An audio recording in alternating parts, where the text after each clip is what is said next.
Você sabe aquela sensação que você teve há 5 anos atrás, quando você assistiu pela primeira vez o primeiro filme do Aranhaverso? Ela aconteceu de novo. Então, eles conseguiram fazer um filme visualmente impecável e melhor. Todo mundo está falando sobre o visual desse filme, mas ele não funciona somente no visual.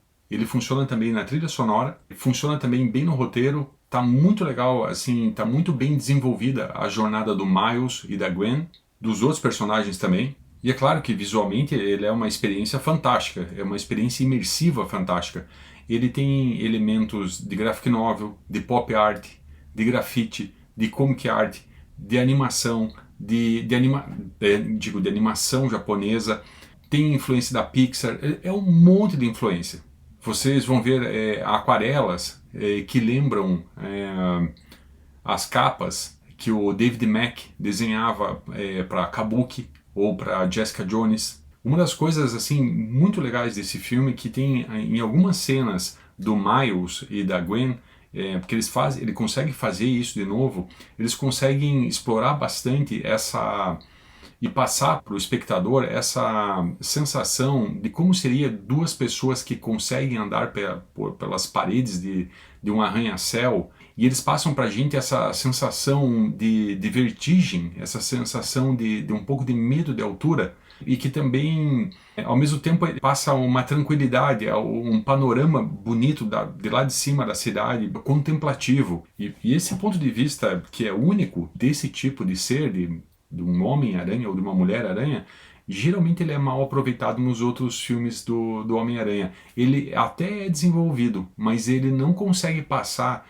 na extensão que esse filme passa isso. Enquanto eu assistia essa intercalação dessas cenas de perseguição, com essas cenas mais reflexivas e mais tranquilas, eu não conseguia parar de imaginar o que essa equipe que fez essa animação conseguiria fazer com um personagem igual ao Demolidor. Esses universos são meticulosamente criados, são super caprichados, são feitos de uma maneira que para que eles reflitam a identidade de cada Homem-Aranha ou de cada Mulher-Aranha. Um exemplo, um desses universos, você vê claramente assim, a influência de um designer como o Sid Mead. Então esses universos são feitos de uma maneira assim que eles remetem uma graphic novel desenhada por um artista diferente. É uma coisa intencional que eles fazem para que você sinta como se você tivesse vendo realmente uma história em quadrinhos. As cores dos ambientes também refletem bastante os sentimentos de cada personagem, e você percebe assim que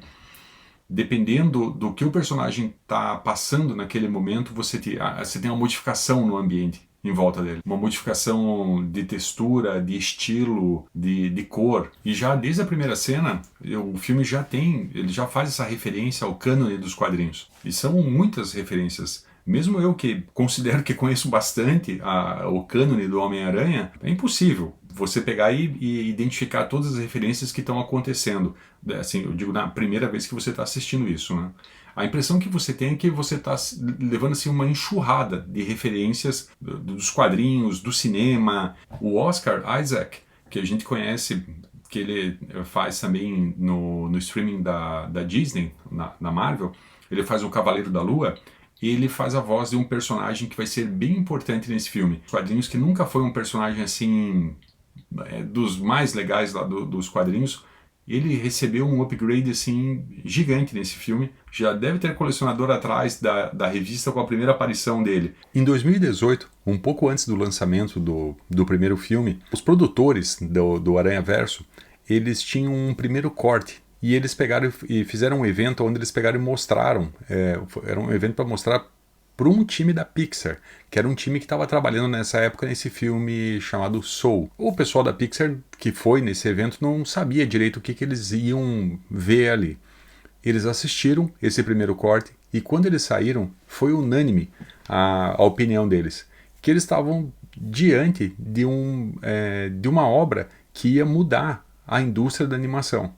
Isso é a opinião deles, do pessoal da Pixar. E eles realmente estavam certos, porque essa primeira obra, ela realmente foi corajosa, essa segunda também é corajosa. Ela é uma obra, assim, seminal, porque ela foi que iniciou essa onda recente de multiverso nesses filmes, não só de super-heróis. Durante os primeiros testes de tela do primeiro filme, os produtores estavam um pouco preocupados como que a audiência iria reagir com relação a esse conceito novo na época, que era esse conceito do multiverso, porque esse conceito, nós que conhecemos quadrinhos, quem lê quadrinhos, sabe que ele tem a tendência de virar uma coisa complicada. Essas crises nas infinitas terras, e então esses produtores estavam ali observando para ver como é que o pessoal saía desse teste de tela. Mas a resposta das pessoas que assistiram esses primeiros testes surpreendeu os produtores, porque as pessoas elas não saíram com cansaço porque é complicado ou confuso. Não, elas saíram empolgadas.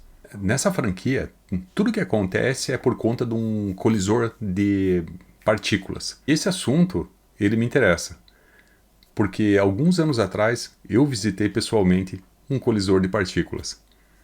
Sei que parece uma história meio estranha essa que eu estou contando, mas é verdade. Eu visitei o LHC em Genebra, na Suíça, há algum tempo atrás. E eu pretendo subir alguns desses filmes, dessas visitas nerds que eu acabo fazendo, e eu pretendo subir para poder mostrar o que eu vi lá. Esse foi um livro que eu comprei lá.